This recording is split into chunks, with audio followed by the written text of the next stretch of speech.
Welcome, everybody, once again to another episode of B&B Hockey Talk. I'm Aaron Bloxel with my co-host, Mr. Matt Balzer. Matt, we're going to start off today around the NHL, but before we do, let's jump into this week's and the season's first 3 stars, and man, all three can't go wrong. Oh, yeah. So we got the third star of the week, Austin Matthews with the Toronto Maple Leafs. One-man snipe show to start the season. 5 goals in 3 games, including 1 game winner. The Leafs are off to a 2-0-1 start. Big thanks to him. The second star of the week, from the Detroit Red Wings, Anthony Mantha. In just 2 games, he scored 5 goals and 7 points, including 4 goals last night against the Dallas Stars, which he got the game winner with just 53 seconds left for the Detroit Red Wings there. And him and his line mates have a combined 18 points in 2 games. Well, that's absolutely insane. Yeah, but there's still one guy that's more insane than that. Him, Dylan Larkin and Tyler Bertuzzi are just great. And then if you want to talk about another big line to start the season, the first star for the New York Rangers, Mika Zibanejad, in just 2 games has 4 goals and 8 points, which is the early lead in the NHL. He had a goal and 4 points against Winnipeg in their first game, and then he had a hattie and 4 points against his former team, the Ottawa Senators, on Saturday. Two of those 3 goals were unreal as well. One was a great passing play. The other one, the 2-on-1, where he toe dragged, wow, just unbelievable. You guys can see that on our Facebook page. And also in that game, all 3 of his goals, he had 1 even strength, 1 power play, and 1 shorthanded goal. Nicely done. Yeah, just insane. Yeah, him, Artemi Panarin, and Pavel Buchnevich formed a pretty dangerous top line there to start the season. So, but yeah, it's been a pretty wild start to the NHL season. Usually everybody's pretty loose, trying to get their defensive systems down and everything. So usually there's a lot more goals and a lot more excitement to start the season. Let's start off with the Metropolitan Division. Carolina and the Surge have started off on the right foot, number 1 in the entire league to start the year. Yeah, so 3-0. All those wins have been comeback wins, and all of them have either come in either overtime or a shootout.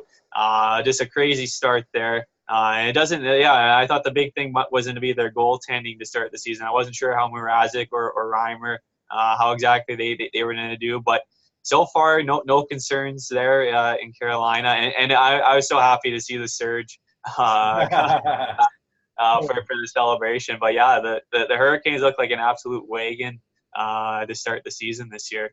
Washington, Ovi scores in this first game. They're 2-0-1 to start the year. Almost a perfect record. They lost, of course, the Carolina Hurricanes in overtime. But I think they've come out with a mission to try to get back to the Stanley Cup Finals, I think, this year. And the big part is with the 3 games over, they're going to be getting Kuznetsov back next game, which will be huge. And Michael Kempny is supposed to be really close to getting back in the lineup there. Also, a big shout out to Ilya Samsonov, who got his first NHL victory in his first NHL start against the New York Islanders. You want to talk about the goalie of the future there and what might make Braden Holtby expendable at the end of this season. It could be a whole lot around Samsonov, depending on how he does in his rookie season here. You already touched on the Rangers' big line. Philadelphia's only played the 1 game. In Europe, are we going to see those European or games in China, I think, on a regular basis now? Yeah, I sure hope if they do that they at least play a couple of games, because it doesn't seem worth it that they just go out and play 1 regular season game, because usually they do the 2 games in 2 different cities over in Europe, but this year they just did the 1. I know they did a couple preseason games for 1 each, but yeah, it's still fun to grow the brand there, and I know especially China. I know they didn't do it this year, but the NHL is really big in expanding its brand out overseas. But yeah, it ended up being a pretty good game between Chicago and Philadelphia. Travis Konechny had a big game with 2 goals, and of course Patrick Kane did his thing, goal, 3 points. Although one of his points, he never even touched the puck. I thought it was pretty funny. It was an unassisted goal, and even on the broadcast, they kept saying it was an unassisted goal. and somehow Patrick Kane got an assist on it. He was on the ice, but I'm like, he never even touched the puck. Like, it was hilarious. But it was one of those phantom. Hey, he's on the ice. Maybe he did touch it kind of assist. Oh, so good. Pittsburgh Penguins 1-1 to start the year. It's only 2 games, but man, they have run into some injury problems already. Why don't you update us on that? Yeah, so the big one, two big injuries in last night's game. The big one to Evgeny Malkin and also to Nick Bjugstad. 2 of their top 3 centers are both out long term with lower body injuries. With Malkin being the longer term over Bjugstad, it's going to be at least a month for Malkin. Reportedly a soft tissue injury around his knee. Sort of had an awkward collision with Chris Letang, and then he went to the boards and got like another bit of a collision with one of the Columbus players. So not a good start, because especially after last season and some of the articles written before the season, he was super motivated going into the season to prove everybody wrong and everything. But it just sucks that the injury just happened, and they're also missing Brian Rust as well, who's dealing with a hand injury right now. So that's 3 big injuries to their top 9. At least they got a guy like Jared McCann who was playing the wing that can move to center ice, but they're going to be relying heavily on Sidney Crosby and Jake Gensel to carry the load there in the short term. Islanders start the season off 500. They look pretty exciting.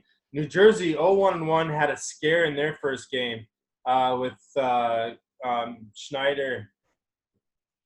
Corey Schneider getting hurt, and then lucky they didn't get the news. Bad news there. And Columbus off to an 0-2 start. What are your thoughts on those 3 teams?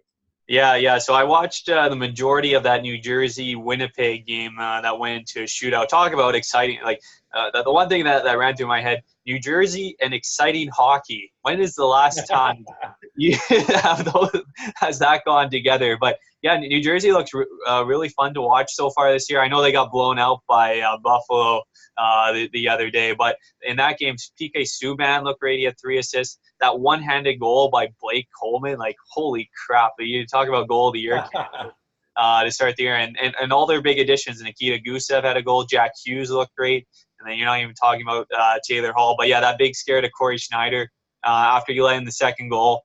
It looked like it was going to be a groin injury, and he had to leave the game. And it's just like, oh crap! It's just like, this guy's finally healthy, and it just and you're wishing him the best of luck. But luckily, it was just cramps.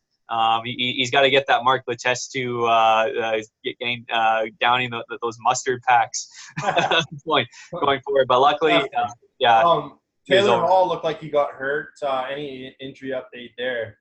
Yeah, I think he ended up being all right. I know Jake McCabe ran him over pretty he good. tried to run Jake McCabe over and got the worst of it. And the best part of the hit was after, when he landed, Jake McCabe looked back at him and laughed at him.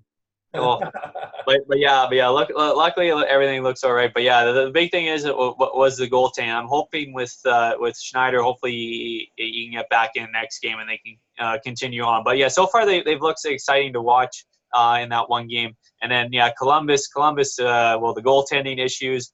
Though at least they had the one good highlight with Crosby and Dubois dropping the gloves in their game. It's been a while since we've seen Crosby drop the gloves, but that's just the type of player that he is. Because I know Dubois ran over Gensel there with a bit of a high hit and standing up for his teammate there. So it was great to see that. And then touching on the Islanders, they still got that defensive system down pat. I know, Grice looked great yesterday, 35 saves. And then Varlamov, I still thought he was okay in that game against Washington. I think the first goal that he let, he would have won it back. But overall, the teams look good so far. And that was the one thing. It's like, can they replicate what they did last year with this team? But so far, they've looked pretty good. Well, and I think with the Islanders there, over time, I think you're going to see Grice start playing more than Varlamov once the season progresses. That's just a prediction. Off to the Atlantic Division we go. Toronto leading the way, 2-1 as they absolutely let a game blow up at them on Saturday night against Montreal. Their big guns look good. Their power play looks good, but some weird stuff going on there with Jason Spezza, and of course maybe a little bit on the defense there for Montreal to come back. What were your thoughts there? Yeah. and that dreaded 4-1 lead as well. But first in the season opener. Well, first we got the good news that they named John Tavares team captain for this season. But then that was the Jason Spezza Mike Babcock incident where he healthy scratched Spezza in the first game, which was the home game. It was against the Ottawa Senators. Everything was lining up, but the reasoning was more like he wanted Spezza to work more on the PK and stuff and some other. It's just weird. It's like a guy that's played over 1,000 games in the NHL. And I know most of that's been on the power play in an offensive role. I think he knows how to work a PK. But yeah, it was just weird. And then of course that Montreal game, which was just insane. But the big turning point there was Kasperi Kapanen. His stick broke, and for some reason, all logic left his mind, and he threw his broken stick at Jeff Petrie, who had the puck, and that ended up turning into a penalty shot, which Petrie scored on to tie the game at 4. And luckily, the after the Habs took the lead, the Toronto was able to tie it there at the end of the third period with Austin Matthews getting one. But Kapanen after the game, he took responsibility, but he said he didn't know that was a rule, which I was just like, how long have you been playing hockey? Not like everybody knows. Like if everybody knows. You can't throw it. You can't if the stick's lying on the ice, you can't shoot it at another person. Like it's simple logic and stuff. But yeah, was a costly decision that he made there, which I found really strange. But other than that, you talk about the least big guns like Mitch Marner. Holy crap! Like that no look pass, I think in the season opener where he did the spin around a back door to Matthews, who one time to top shelf. Like man, like the Leafs are so fun to watch, and Tyson Barrie's look great as well in his start to the season, and Frederik Andersen. Outside of the one little gaff that he had in the Columbus game, he's looked outstanding to start the season. I'm still wondering about the backup job with Michael Hutchinson there, but so far, the Leafs have looked really good to start the season. Buffalo, Detroit, and Boston have all quietly gotten and started the season 2-0. Detroit, we touched on already, their big line. What have you liked from those three teams? So Boston, I haven't seen a whole lot of their games or highlights to start the season. I know offensively they haven't exactly been a powerhouse so far. They play good defensive hockey. Yaroslav Halak had the big shutout against Arizona there. And Buffalo, I've really liked their start. The big thing is that if they're going to be playing consistently this season, because we know they had that 10-game win streak last year. They're offensively, like that Victor Olofsson had a couple goals, and he looks like a rookie to watch out for. Jack Eichel looked great, Sam Reinhart, and especially their defense. Like Rasmus Dahlin already has 4 points in 2 games to start. But yeah, they're looking really good, and the big thing is the goaltending. Like Carter Hutton's look great, especially that Pittsburgh win to start the season. I was surprised they were able to hand Pittsburgh that loss so easily. But yeah, it's an exciting time to be a Buffalo fan. The Boston Bruins, just a stat that stood out to me is in the 2 games that they've played so far, 3 goals for, 1 goal against. They might not be the highest scoring team, but 1 goal against in 2 games. That's going to win you some championships in a few games throughout the season for sure. Montreal starts off 1-0-1. Tampa is 1-1-1. Florida is 1-1. And it's funny that 1-1 in that division keeps you in 7th place. But Montreal, they look pretty plucky and pretty pesky again. Tampa Bay, Stamkos had some harsh words for his team after the game the other day. And Florida, I think both their games have been against Tampa. What did you think of Bobrovsky and how he started there? Yeah, so Bobrovsky, especially that home game against Tampa Bay where they won, that glove save on Kucherov where he came across, because that was the thing that Florida needed. They needed that game-saving save at those key times, and they've gotten that. Mike Hoffman had the Hattie in that game, and it looked great. But yeah, Florida, man, it's like there's just so many exciting pieces. I still got a couple of question marks on their defense. Like they got a couple of nice pieces, but I'm not sure overall. I think they'd like to add a defenseman here or there. But so far, they look really good. Tampa Bay, You brought up the Stamkos comments. Last night they lost 4-3 in overtime, but they were outshot. It was like 43-13, Yeah. which was absolutely. And if it wasn't for Curtis McElhinney in that, it would have been all. It would have been over and done with pretty early. But yeah, Stamkos' comments after the game said they By were the way, out. they didn't get any shots on net in the second period in that game. I missed that. Like, that is, yeah. Like I know Carolina, especially last year, they were able to outshoot a lot of teams for most of the games. They just fire shots at the net from anywhere, basically just to generate chances. But yeah, Stamkos's comments after the game, he said they were outclassed, and if they continue to be the same freewheeling team that thinks that we can just come into games and win just because of our skill, they're not going to go far, because that's how they lost last season. Once when Columbus started getting physical and started getting under their skin and all that, things just started unraveling. And not having to deal with any controversy all season last year didn't help as well. But yeah, things are already some question marks around Tampa Bay to start the season. I think a big thing, once when Braden Point comes back too, I think you'll start to see them clicking though too there. But Kevin Shattenkirk's looked great to start the season there. Already 2 goals, 3 points. He only had 2 goals last season with the Rangers. So Sergachev's already got 4 assists there, I know, as well. Yeah, so yeah, that's something to keep an eye on as Tampa Bay moves forward, because a lot of people say well, the reason why I have Vasilevsky as one of the best goalies is people might just point out, oh, he plays on the best team in the NHL. It's like it is a team that does give up a lot of chances, and Vasilevsky he'll hold his team in it until once those guys get going, and then they start piling on the goals. But that's something to keep an eye on. And then what was the other team that you brought up? You brought up Florida. Montreal, yeah. And then with Montreal, you got those 4 balanced lines up front, which has looked really good. I think Thomas Tatar on the top line, and with Brendan Gallagher and Philippe Deneau has looked really good. And one thing I wanted to bring up is the new face-off rule off the icings. We've seen that come into play a couple of times, because in that Montreal Toronto game where Montreal scored their 5th goal to take a 5-4 lead. That came off an icing call, and as soon as they came out, they put Deneau out on his strong side, and they won the faceoff, and they won that. And going to the Detroit-Dallas game last night on the game-winning goal, that also came off an icing call, and they put Larkin in that big lineup, and they won the faceoff and back to the net. So we're already seeing more offense coming out.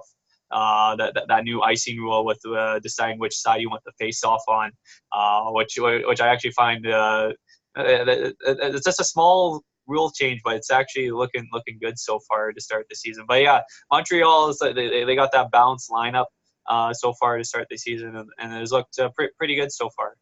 Ottawa's in tough. We all know that. They got a young team. They haven't looked too bad so far, but we will touch on them next show as we're going to continue to move on here. The Central Division, man, what do you say about Colorado so far? They're 2-0. St. Louis is 1-0-1. Those 2 teams to me look like they're going to be the cream of the crop of that division.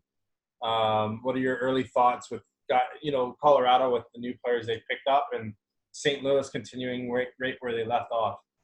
Yeah, well, Colorado, it's the big 3, Matt. Like Mikko Rantanen misses all training camp, already has 3 goals and 4 or 5 points to start the season.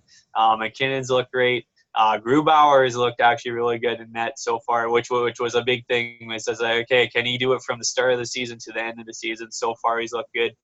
And then they got that young defense on the back end.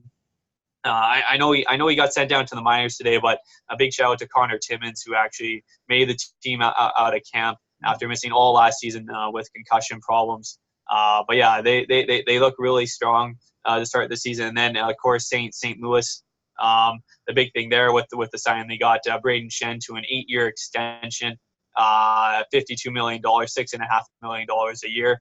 That kicks in at the start of next season. I'll be interested to see, because I'm not sure about the term, because he'll be 29 when that deal starts, and he'll be 37 But that's the thing. Once when you win a cup or whatever, you're pretty much set there. And that's another contract ad, which that Alex Pietrangelo will be in the UFA at the end of the season. I'm super. I know. I actually know that they're starting talking as well, and they were really close to 7 or 8 year extension as well on his contract.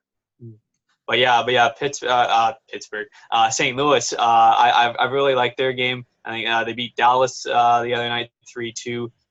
Coming back there, and Sammy Blais actually has had a pretty good start to the season there, because I thought it was going to be Zach Sanford getting a better shot to start the season, my projected lineup. But Sammy Blais really taking that opportunity. Already has a couple goals and 3 or 4 points to start the season. He's been a big standout from what I've seen to start the season. And Jordan Binnington so far so good to start the season. So it's like this is a prove me year for Binnington, to see if he can build off that Stanley Cup win and do it over a full season.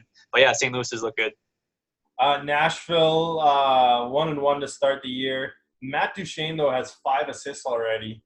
And the Winnipeg Jets with just an absolutely depleted looking defense. I think Winnipeg's in tough this year. What do you think of those two teams? And we'll throw Chicago in there as well. Only the one game in Europe. They're 0-1. It's not really much to go off of yet. Yeah, so Winnipeg, like, man, that defense, like Josh Morrissey, luckily he's back in the lineup next game, but he got injured in warm-up last game and had to miss it.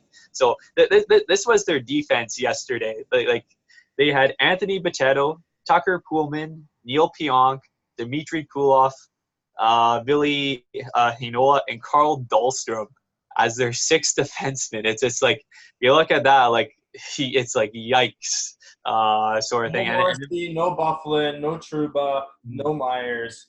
That's a lot of great defense out of that lineup for sure. Yeah, it's like, and then offensively, like they've been decent. Like the game against the Rangers, and then they had the big comeback win against New Jersey. Offensively, they haven't looked bad, but and also Laurent Brossoit played 2 straight games after Hellebuck didn't look great in that first game. So that's another thing to keep an eye on, because I think Brossoit actually in both games, I know he's given up a lot of goals, but I think he's actually played really well in both games, because I think in that New Jersey game, even though they were down 4-1, he made several outstanding saves to keep his team in that game, and especially in the second period and in yesterday's game against the Islanders, he was outstanding once again. But yeah, the Winnipeg, man, it's like if they can't get any good performances out of that back end, that's going to sink their season. I'd watch for Paul Maurice to be on the hot seat at the beginning of this season, and then with Chicago after the one game. I think I sort of touched on that, but the one thing that they had was they extended Alex DeBrincat to a 3-year deal, $19.2 million, $6.4 million average. He's in the final year of his entry-level deal this season. The big thing is that third year of that contract, he's getting paid $9 million. So that's good for the qualifying offer and moving forward. And of course, he had a goal in that opening game. And coming off that 41-goal season, he looks like he's going to be one of the best goal scorers in the NHL this season. And the last team the last 2 teams in that division, Minnesota is off to an 0-2 start. I don't think there's any surprise there, but Dallas is 0-3 and are running into some injuries as well.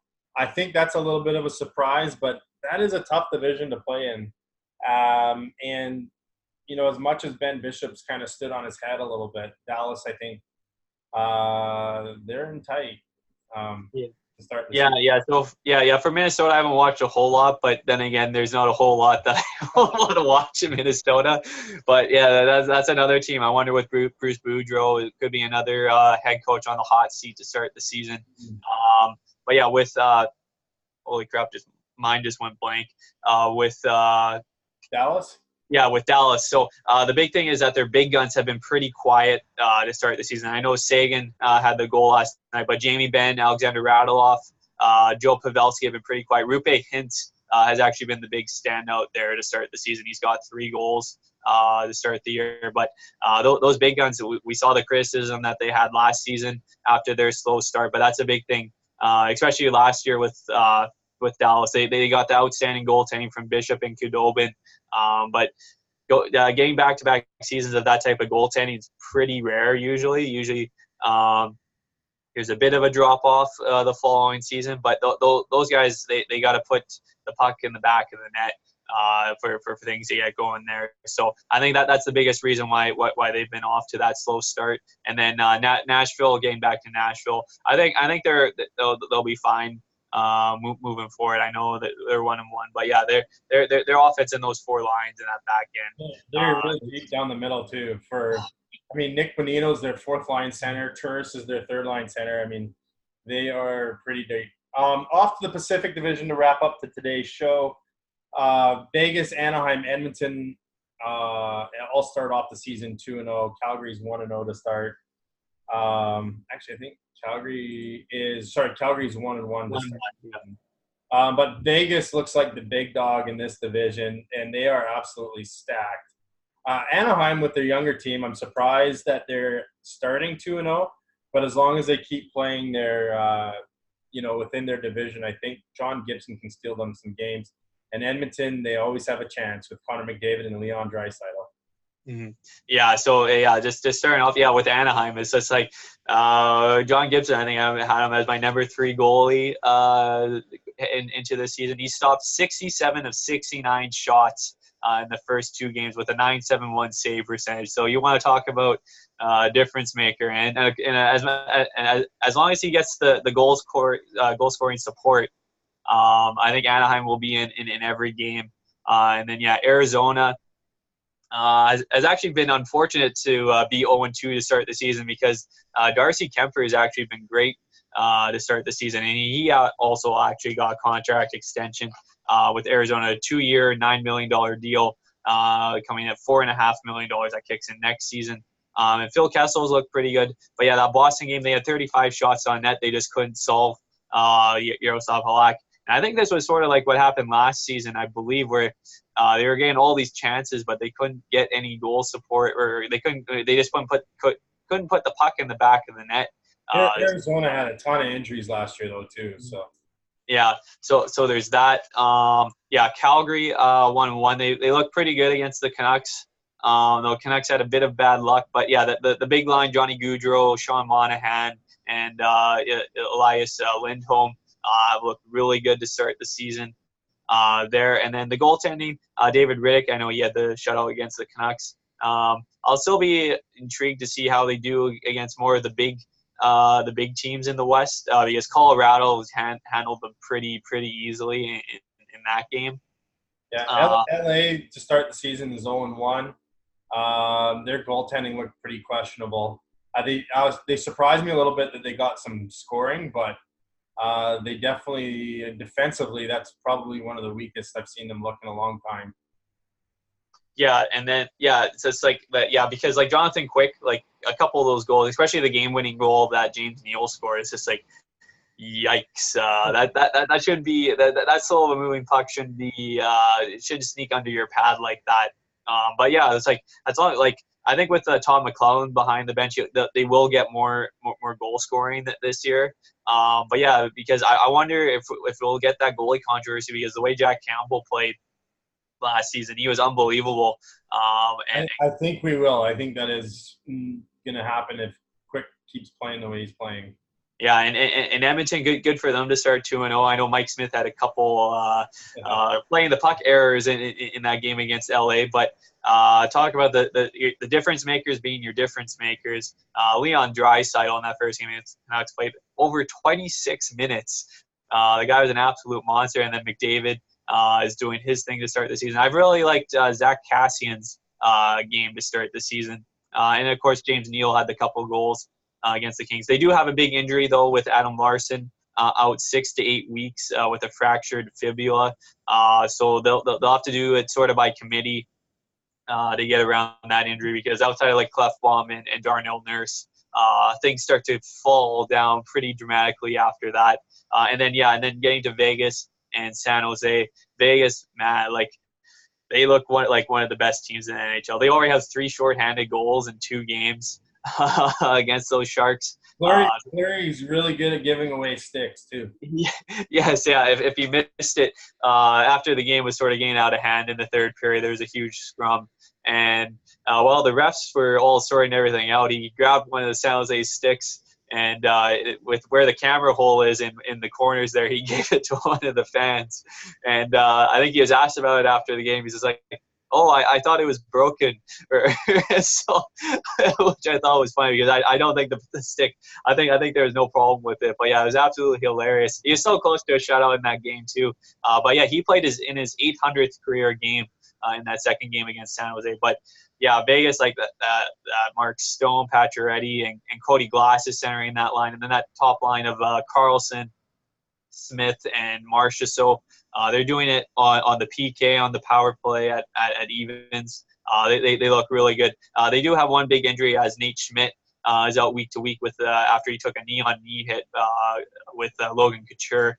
So that's a big loss for them there because we saw how things went downhill when he had that 20-game suspension the season last year. But I think that was part of the Stanley Cup hangover too as well there. And yeah, in San Jose, goaltending, you need a save.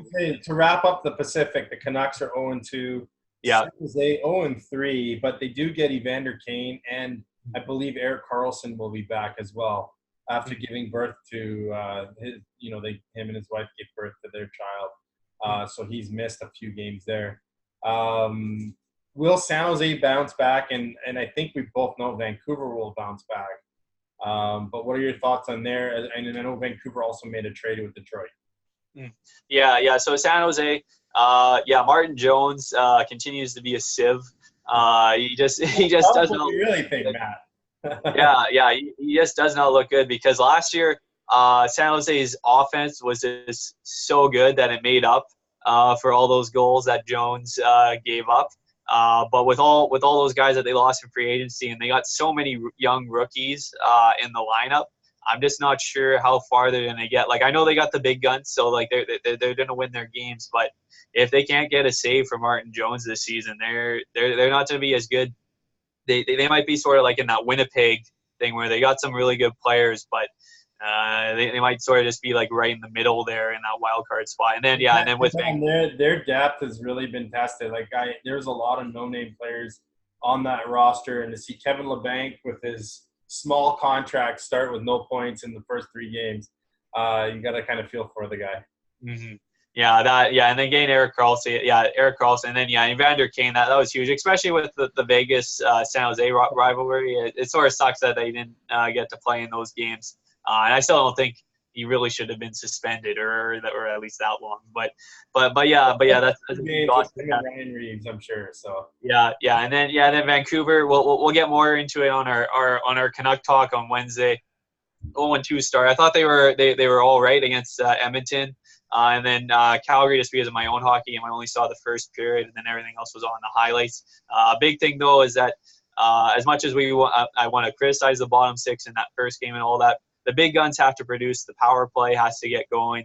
Otherwise, you're not going to win games. If your top players aren't scoring, you're not going to get far. But I would like to thank Travis Green for healthy scratching Louis Eriksson in the second game. I'm so happy we didn't have to wait that long. But yeah, the Canucks did make a trade last night.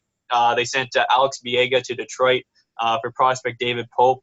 Don't expect much out of Pope. He was mostly in the ECA. No, I think it's just because they needed to take a contract back. So.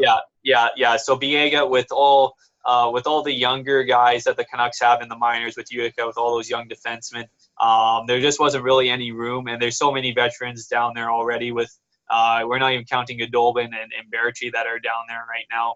There just wasn't really a spot. So I wish him the best of luck because he was probably like the best number 7 defenseman you could have on a team. He could do anything. The late Jason Botry had the saying, getting drunk on Biega, because he would be a guy, he would be skating all over the ice, he'd be jumping up into the rushes, he'd be getting caught out of position, but he would hit guys. There was the odd games where they put him on the 4th line and he would just go in and hit guys. But I wish the best for him because he's a guy that gave everything that he had when he did play. And with all the injuries over the years, yeah, he just gave everything to the organization. So wishing the best for the Bulldog as he heads over to Detroit there. Well, one quick thing on that, I saw Jim Benning actually drafted him when he was with Buffalo organization. And he wanted, they said because of the amount of prospects that they have in Utica, they wanted them to play, and they felt this was the end of the line for Biega. But because he's been such a professional with the Canucks, they wanted to give him a chance to still play in the NHL, hence trading him to Detroit. It sounds like he's actually up with the Red Wings right now and not with their farm club. So it'll be interesting to see if he gets into some games there.